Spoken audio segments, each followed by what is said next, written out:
Welcome back to previous match. ഞാൻ വന്നിട്ടുള്ളത് നല്ല മൊരിഞ്ഞ ദോശയാണ്. ഈ മൊരിഞ്ഞ ദോശ വളരെ പെട്ടെന്ന് എങ്ങനെ ചെയ്തെടുക്കുക എന്നുള്ളൊരു വീഡിയോ ആയിട്ടാണ്. അപ്പം ഇത് മൊരിഞ്ഞ ദോശയും അതിനൊരു വൈറ്റ് ചമ്മന്തിയാണ്. അപ്പം ഞാൻ ജസ്റ്റ് ഒന്ന് കഴിച്ചു നോക്കട്ടെ. നമ്മുടെ ക്യാമറാമാൻ്റെ വായിൽ ഇങ്ങനെ വെള്ളം വരുന്നുണ്ട്. ആദ്യം അങ്ങോട്ട് കൊടുക്കാം, എന്നിട്ട് ഞാൻ കഴിക്കട്ടെ. സംഭവം വളരെ ടേസ്റ്റാണ്. ഇത് വളരെ പെട്ടെന്ന് നമുക്ക് നിങ്ങൾ 8 മണിക്കൂർ ദോശ മാവ് തലേന്ന് അരച്ച് വെച്ച് അങ്ങനെ ഒന്നും ദോശ ചെയ്യണ്ട. വളരെ പെട്ടെന്ന് തന്നെ നമുക്കൊരു അപ്പോഴും തന്നെ അരച്ച് അരമണിക്കൂറിനുള്ളിൽ ചുട്ടെടുത്ത ദോശയാണിത്. അപ്പം അതെങ്ങനെയാണ് ചെയ്യേണ്ടതെന്നുള്ള നമുക്ക് വീഡിയോയിലേക്ക് പോവാം.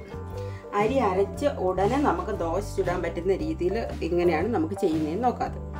അതായത് നമ്മളിപ്പം അരി അരച്ച് സാധാരണ നമ്മൾ ദോശയ്ക്ക് അരി അരയ്ക്കുമ്പം തലേന്ന് ഇട്ട് 6 മണിക്കൂറൊക്കെ കുതിർത്തതിന് ശേഷം അരച്ച് വെച്ച് ഒരു 6-8 മണിക്കൂർ കഴിഞ്ഞാണ് നമ്മൾ ദോശ ചുടുന്നത്. അപ്പം ഇത് നമുക്ക് പെട്ടെന്ന് തന്നെ നമ്മളിപ്പം രാവിലേക്ക് അരി ഇടാൻ മറന്നു പോയാൽ രാത്രി നമുക്ക് അരി ഇട്ട് വെച്ചാൽ രാവിലെ നമുക്ക് അരി അരച്ച് ദോശ ചുടാം. അപ്പം അതെങ്ങനെയാണെന്ന് നമുക്ക് നോക്കാം. അതിനായിട്ട് ഞാനിപ്പം സാധാരണ നമ്മൾ എടുക്കുന്ന പച്ചരി തന്നെയാണ് എടുത്തിട്ടുള്ളത്. അതൊരു 2.5 കപ്പ് പച്ചരി ഞാൻ എടുത്തിട്ടുണ്ട്. പിന്നെ ഒരു 2.5 കപ്പ് പച്ചരിക്ക് ഒരു 3/4 കപ്പ് ഉഴുന്നെടുത്തിട്ടുണ്ട്. പിന്നെ ഞാനൊരു 1/4 കപ്പ് അവിലെടുത്തിട്ടുണ്ട്.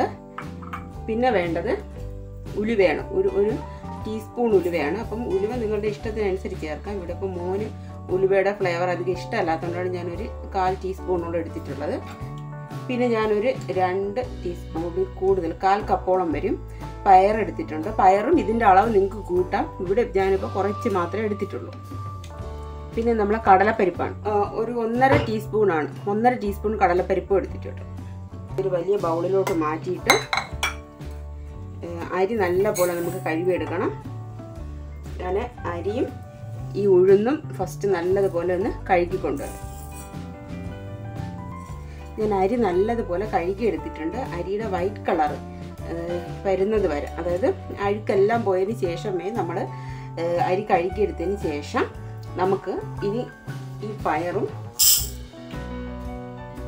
പയറിൻ്റെയൊക്കെ അളവ് നിങ്ങൾക്ക് കൂട്ടാം കേട്ടോ. ഓരോരുത്തർക്കും അവരവരുടെ ഇഷ്ടത്തിനനുസരിച്ച് പയറിൻ്റെയും കടലയുടെയും കടലപ്പരിപ്പിൻ്റെയൊക്കെ അളവ് കൂട്ടാം. ഞാൻ ഇവിടുത്തെ അളവിനനുസരിച്ച് എടുത്തതേ ഉള്ളൂ. പിന്നെ ഒരു കപ്പ്, പിന്നെ ഒരു ഉലുവ പിന്നെയും ഞാൻ കുറയ്ക്കുകയാണ്. മോൻ കഴിക്കത്തില്ല, അതുകൊണ്ടാണ് ഉലുവയുടെ അളവ് കുറയ്ക്കുന്നത്. അപ്പം ഇത്രയും കൂടി നമുക്ക് ഇതും കൂടി നല്ലപോലെ കഴുകിയെടുത്തിട്ട് വരാം. ഞാനിത് കഴുകിയെടുത്തിട്ടുണ്ട്, നല്ലപോലെ കഴുകിയെടുത്തിട്ടുണ്ട്. ഇത് നമുക്കിതിലേക്ക് ഇട്ട് കൊടുക്കാം.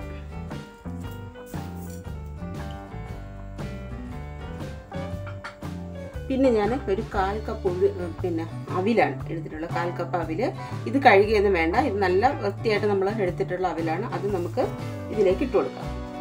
ഈ അവില് ചേർക്കുന്ന എന്തിനെന്ന് വെച്ചാൽ കുറച്ച് ക്രിസ്പി ആയിട്ട് ദോശ കിട്ടാനായിട്ടാണ്. ഇനി ഇതിലേക്ക് നമുക്ക് കറക്റ്റായിട്ട് അളന്ന് തന്നെ ഒഴിക്കണം. ഞാനിപ്പോൾ 1.5 കപ്പ് വെള്ളമാണ് ഇപ്പോൾ അളന്നെടുത്തിട്ടുള്ളത്. അത് നമുക്കിതിലേക്ക് ഒഴിച്ചു കൊടുക്കാം.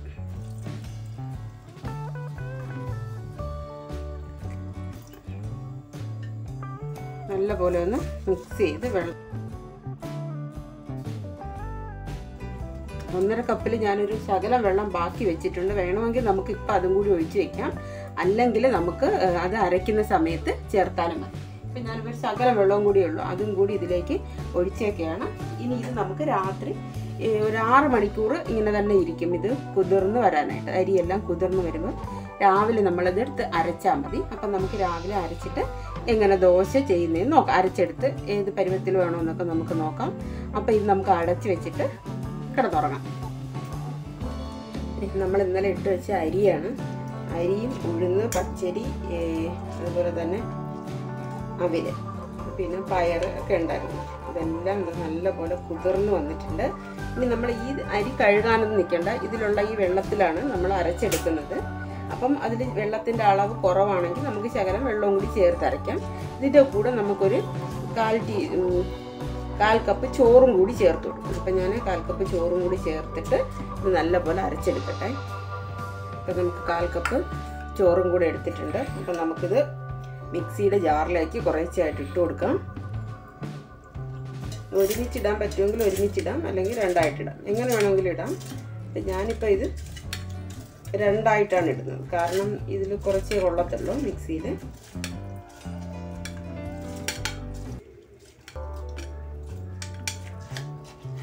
ഇത്രയും വെള്ളമുണ്ട്, വേണമെങ്കിൽ നമുക്ക് വെള്ളം കുറച്ചുകൂടി ചേർക്കാം. അല്ലെങ്കിൽ വെള്ളം ചേർത്തില്ലെങ്കിലും കുഴപ്പമില്ല. കുറച്ച് ചോറും കൂടി ഇതിൻ്റെ കൂടെ ഇട്ട് നമുക്ക് നല്ലപോലെ അരച്ചെടുക്കാം. ഇതിൻ്റെ കൂടെ നമ്മൾ ആവശ്യത്തിന് ഉപ്പും കൂടി ചേർത്താണ് അരയ്ക്കാനുള്ളത്. അപ്പം ഇതിപ്പോൾ 2 പ്രാവശ്യമായിട്ട് ഞാൻ അരച്ചെടുക്കുമ്പം അതിൽ ഇതിനെത്ര വേണോ അത്രയും ഉപ്പ് ആദ്യം ഇട്ടാൽ മതി. ബാക്കിയുള്ളതിന് രണ്ടാമത് നമുക്ക് ഉപ്പിട്ട് കൊടുക്കാം. ഇതിന് ആവശ്യത്തിന് ഉപ്പിട്ടിട്ടുണ്ട്. ഇനി ഞാൻ ഇത് കൊണ്ടുപോയി നല്ലപോലെ അരച്ച് കൊണ്ടുവരാം. ഇത് അരി ഞാൻ അരച്ചെടുത്തിട്ടുണ്ട്. ഇതാണ് ഇതിൻ്റെ പരുവം. നല്ല കുറുകുറായിരിക്കണം. അപ്പം ഇതിനകത്ത് ചെറിയ കളർ പോലെ കാണുന്നത് നമ്മൾ ഇതിനകത്ത് പയറും അതുപോലെ തന്നെ ഉഴുന്നും പയറും കടലപ്പരിപ്പും ഉലുവയൊക്കെ ചേർത്തിട്ടില്ല. അതുകൊണ്ടാണ് ഒരു കളർ ചേഞ്ച് പോലെ കാണുന്നത്. അപ്പം അത് വേണ്ടെന്നുള്ളവർക്ക് ചേർക്കണ്ട.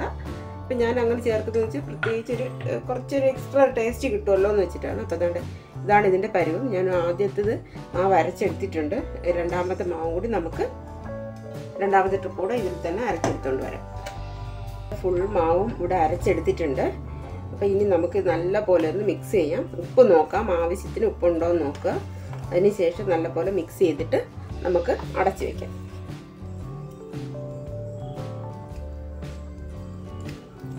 ഒരു ശകലവും കൂടെ ഉപ്പ് വേണം. നമുക്ക് ശകലവും കൂടെ ഉപ്പ് ഇട്ട് കൊടുക്കാം.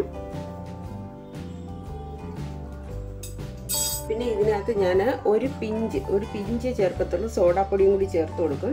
അപ്പോൾ അത് ഓപ്ഷണലാണ്, വേണമെന്നുള്ളവർക്ക് ചേർക്കാം. ഞാനിപ്പോൾ ഇവിടെ ചേർത്ത് കൊടുക്കും. അതും കൂടി ചേർത്തിട്ട് നല്ല പോലെ ഒന്ന് മിക്സ് ചെയ്യണം. മാവ് മിക്സ് ചെയ്തിട്ട് ഇതൊന്ന് അടച്ചു വെക്കുക. എന്നിട്ട് നമ്മൾ ചമ്മന്തി ഉണ്ടാക്കൂലേ, ചമ്മന്തി ഉണ്ടാക്കി കഴിയുന്ന സമയത്ത് നമുക്ക് ദോശ ചുട്ടെടുക്കാം. നല്ല ക്രിസ്പി ആയിട്ടുള്ള ദോശ നമുക്ക് കിട്ടും. അപ്പം ഞാൻ ഈ മാവൊന്ന് നല്ലപോലെ മിക്സ് ചെയ്തിട്ട് അടച്ചു വയ്ക്കാം. ഇങ്ങനെ ഇവിടെ അടച്ചു വെച്ചിട്ടുണ്ട്. ഇനി നമുക്ക് ചമ്മന്തി ഉണ്ടാക്കാം. അപ്പം അതിൽ ഞാനിപ്പം 1 കപ്പ് തേങ്ങ എടുത്തിട്ടുണ്ട്. ചമ്മന്തിക്ക് 1 കപ്പ് തേങ്ങയാണ് ഞാനിപ്പോൾ എടുത്തിട്ടുള്ളത്. അത് നമുക്ക് ഇതിലേക്ക് ഇട്ട് കൊടുക്കാം. ഞാനിപ്പോൾ ഇവിടെ വൈറ്റ് ചമ്മന്തിയാണ് ഉണ്ടാക്കുന്നത്. മോനിപ്പോൾ ഇഷ്ടം വൈറ്റ് ചമ്മന്തിയാണ്. അതുകൊണ്ടാണ് ഞാൻ വൈറ്റ് ചമ്മന്തി ഉണ്ടാക്കുന്നത്. പിന്നെ അതിലേക്ക് നമുക്ക് എരിവിനനുസരിച്ച് വേണം മുളക് എടുക്കാനായിട്ട്. ഞാനിവിടെ 3 മുളക് എടുത്തിട്ടുണ്ട്, പച്ചമുളക്. ഇതിന് എരി കുറവായതുകൊണ്ടാണ് 3 എണ്ണം എടുത്തത്. അത് നമുക്ക് മിക്സിയുടെ ജാറിലേക്ക് ഇട്ട് കൊടുക്കാം. പിന്നെ 1 പീസ് ഇഞ്ചി 2ആയിട്ട് കട്ട് ചെയ്തത്, 2-3 ചെറിയ ഉള്ളി. ഇത് ശകലം കടലപ്പരിപ്പാണ്. ഇത് കടലപ്പരിപ്പ് അല്ലെങ്കിൽ കപ്പലണ്ടി ചേർത്താലും മതി. ഇത് ഓപ്ഷണലാണ്. അപ്പം ഞാൻ ഇവിടെ ഇത് ചേർക്കും. അപ്പോൾ നല്ല ടേസ്റ്റാണ് ഇത് ചേർത്ത് കഴിഞ്ഞാൽ. അപ്പം ഇത് ഞാൻ കഴുകി ഉണക്കി വെച്ചേക്കുന്ന കടലപ്പരിപ്പാണ്. അത് നേരിട്ടങ്ങ് ചേർത്ത് കൊടുത്താൽ മതി. പിന്നെ വറുക്കൊന്നും വേണ്ട, നേരെ അങ്ങ് ചേർത്താൽ മതി. അപ്പോൾ അത് ഞാൻ ഇതിലേക്ക് ഇടുകയാണ്. പിന്നെ ഉപ്പ് ആവശ്യത്തിന് ഇട്ട് കൊടുക്കുക. ഇനി വെള്ളം വേണമെന്നുണ്ടെങ്കിൽ നമ്മൾ വെള്ളം ചേർത്ത് അരയ്ക്കാം, അല്ലെങ്കിൽ വെള്ളം ചേർക്കാതെ അരയ്ക്കാം. ഇവിടെ ഞാനിപ്പം വെള്ളം ചേർക്കാതെയാണ് അരയ്ക്കുന്നത്. ഇവിടെ വെള്ളം ചേർത്ത് കഴിഞ്ഞാൽ അധികം ഇഷ്ടമല്ല മോനും ഹസ്ബൻഡിനും. അപ്പോൾ അതുകൊണ്ടാണ് ഞാൻ വെള്ളം ചേർക്കാതെ അരയ്ക്കുന്നത്.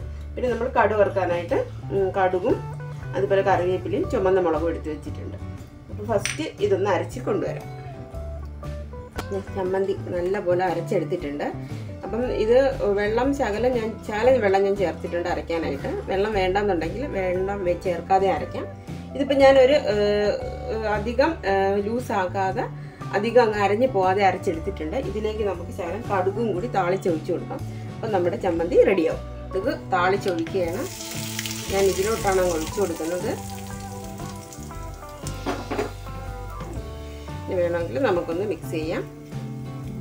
വെളിച്ചെണ്ണയിലാണ് ഞാൻ കടുക് താളിച്ചൊഴിച്ചിട്ടുള്ളത്. ഇനി കടുക് താളിച്ചൊഴിക്കുന്നതൊന്നും കാണിക്കേണ്ട കാര്യമില്ലല്ലോ, അപ്പോൾ എല്ലാവർക്കും അറിയാവുന്നതാണ്.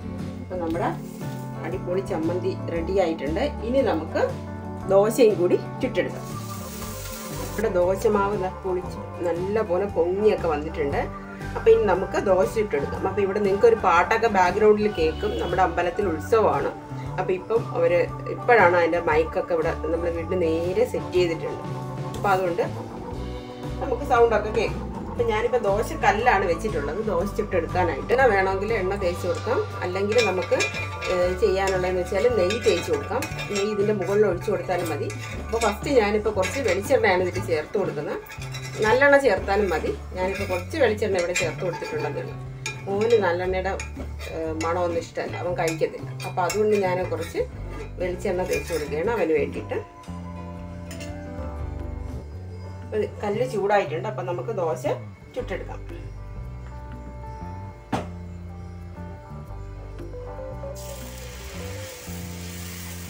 ഒരുപാട് പരത്തണമെങ്കിൽ ഇങ്ങനെ നിരത്തി എടുക്കാം, അല്ലെങ്കിൽ കുറച്ച് ഇങ്ങനെ ഫ്ലഫി ആയിട്ട് വെക്കാം. എങ്ങനെ വേണോ നിങ്ങളുടെ ഇഷ്ടത്തിന് ചെയ്യാം.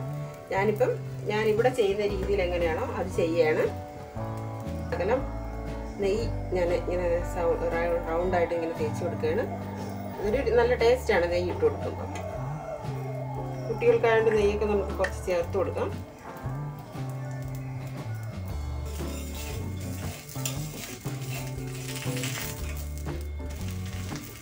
ഒരു സൈഡ് നല്ലപോലെ മൊരിഞ്ഞു വന്നിട്ടുണ്ട്, അടുത്ത സൈഡും മൊരിഞ്ഞു വന്നിട്ടുണ്ട്. അപ്പം നമ്മളെ ദോശ നമുക്കൊരു പ്ലേറ്റിലോട്ട് മാറ്റി കൊടുക്കാം. നല്ല മുരിഞ്ഞ ദോശയായിട്ട് റെഡിയായി വന്നിട്ടുണ്ട്. അപ്പം നമുക്ക് ഇതുപോലെ ബാക്കി ദോശയും ചുട്ടെടുക്കാം. അപ്പം ഞാൻ കുറച്ച് ദോശ ചുട്ടെടുത്തിട്ടുണ്ട്. ഇവിടുത്തെ ആവശ്യത്തിന് ആയിട്ടുള്ള നമ്മൾ ദോശ ചുട്ടെടുത്തു. അപ്പം നല്ല മുരിഞ്ഞ ദോശയാണ്. ഇത് കാണുമ്പോൾ തന്നെ അറിയാം, നല്ല മൊരിഞ്ഞ് നല്ല സോഫ്റ്റ് ആയിട്ടുള്ള ദോശയാണ്. അപ്പം നമുക്ക് അധികം ടൈം രാത്രി ഒന്നും രാവിലെ ഇട്ട് അരച്ച് വെച്ചില്ലെങ്കിൽ പോലും നമുക്ക് പെട്ടെന്ന് ചെയ്തെടുക്കാൻ പറ്റുന്ന ദോശയാണ്. അപ്പം ഞാനൊരു പീസ് ഒന്ന് കഴിച്ച് നോക്കട്ടെ. അപ്പോൾ നല്ല ടേസ്റ്റാണ്. അപ്പോൾ വീഡിയോ ഇഷ്ടപ്പെട്ടിട്ടുണ്ടെങ്കിൽ ലൈക്ക് ചെയ്യുക, ഷെയർ ചെയ്യുക, കൂടെ എൻ്റെ ചാനൽ കൂടി ഒന്ന് സബ്സ്ക്രൈബ് ചെയ്യുക. Thank you for watching.